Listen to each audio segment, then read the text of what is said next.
النسخة الأكثر تشويقا من سكريبت جريسيلدا بلانكو والعراب.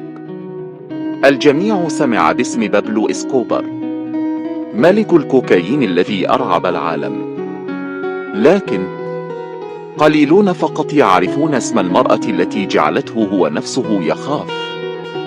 امرأة لم تكن تبيع السموم فحسب، بل كانت تحكم بها. امرأة حولت ميامي إلى ساحة حرب، ودفنت خصومها بابتسامة باردة على وجهها. امرأة جعلت لقب العراب يبدو تافها أمام لقبها العرابة. من هي جريسيلدا بلانكو؟ وكيف تحولت من طفلة مشردة في شوارع كولومبيا إلى إمبراطورة تدير الدم والذهب معا؟ هذه قصتنا اليوم، وأنا الحكوات، وهيا لنبدأ رحلتنا في عالم الجريمة المنظمة. في عالم الجريمة يذكر اسم جريسيلدا بلانكو ريستريبو كواحدة من أكثر النساء رعبا ونفوذا في تاريخ تجارة الكوكايين. بينما كان الجميع ينبهر بأسطورة العراب في السينما، كانت جريسيلدا النسخة الحقيقية منه على أرض الواقع. لذلك أطلقوا عليها ألقابا كثيرة: العرابة، الأرملة السوداء، ملكة التهريب. لكن خلف هذه الألقاب كانت هناك قصة مظلمة ودموية. بدأت في كولومبيا عام 1943. ولدت جريسيلدا وسط فوضى الحرب الأهلية التي عرفت باسم لا فيولينسيا، بلد يغلي بالعنف والدم، حيث تعلمت الطفلة الصغيرة أن البقاء للأقوى. في سن 11 ارتكبت أول جريمة لها، اختطفت طفلا ثريا مقابل فدية. وعندما بكى الصغير وتوسل إليها، كانت نظراتها باردة كالحجر. منذ تلك اللحظة ذاقت طعم السلطة، وعرفت أن الخوف يمكن أن يجعل البشر يطيعونك بلا نقاش. كبرت جريسيلدا، ومعها كبر الشر. في المراهقة أصبحت نشالة محترفة، تهرب من الشرطة كالشبح. هربت من بيتها. في الستينيات بدأت قصتها الحقيقية. مع زوجها الأول كارلوس تروخيو أسست تجارة صغيرة للماريجوانا، ثم كبرت وكبر معها الجشع.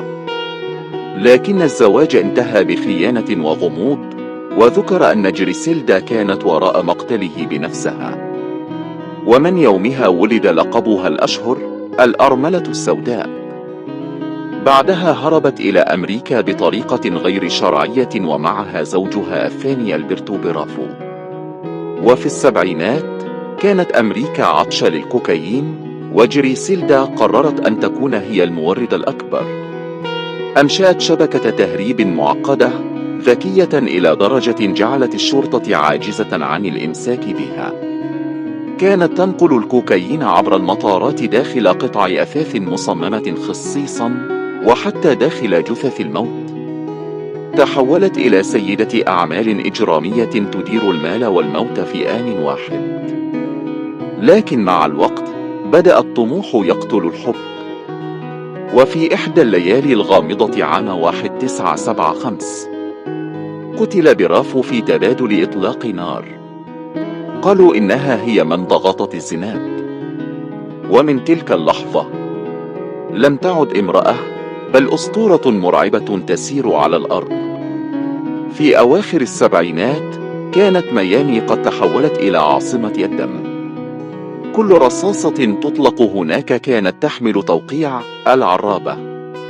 هي من اخترعت أسلوب الاغتيالات بالدراجات النارية الذي صار لاحقا علامة لعصابات العالم كله. كانت تضحك معك في الصباح، وتأمر بقتلك في المساء دون أن يرف لها جفن. حتى بابلو إسكوبار نفسه قال عنها لاحقا: الوحيد الذي أخاف منه. كانت امرأة اسمها جريسيلدا بلانكو، كانت تدر ما يقارب 80 مليون دولار شهريا، وتعيش حياة من الثراء والدم معا. كانت ترى في كل إنسان، لكن دوام الحال من المحل. بدأت الخيانات تنهش إمبراطوريتها، وبدأ خصومها داخل كارتيل ميديين يتربصون بها. هربت إلى كاليفورنيا عام 1984، لكنها لم تستطع الهروب من مصيرها. وفي عام 1985 داهمت قوات المنزلها الفخم. عندما دخل الضباط كانت تجلس بهدوء تام، وقالت بابتسامة ساخرة: أنتم متأخرون، كنت أنتظركم منذ زمن. في السجن لم تفقد هيبتها، كانت تدير أعمالها من خلف القضبان برسائل مشفرة، لكن العدالة كانت تقترب منها شيئا فشيئا. في التسعينات وجهت إليها تهم بالقتل، وحكم عليها بالسجن 20 عاما. وعندما خرجت عام 2004 عادت إلى كولومبيا محاولة العيش في صمت، لكن الصمت لم يكن يوما جزءا من قصتها.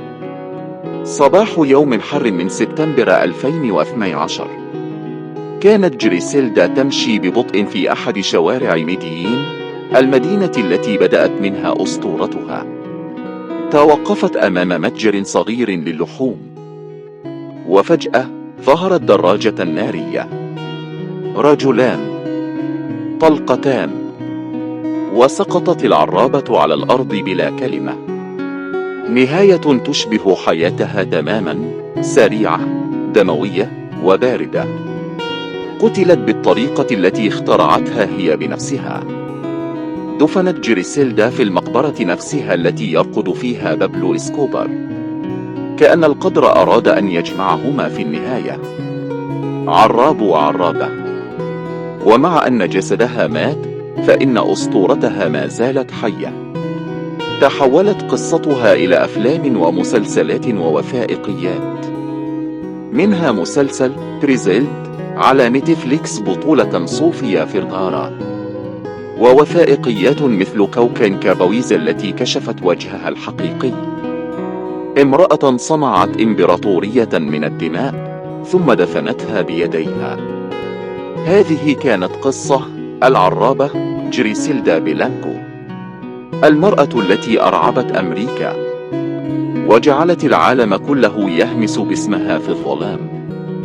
إذا أعجبتك القصة اضغط لأيك واشترك في القناة، واكتب لنا في التعليقات: هل تعتقد أن الخوف وحده يمكن أن يصنع القوة؟ أنا الحكواتي، ألقاكم في الحلقة القادمة.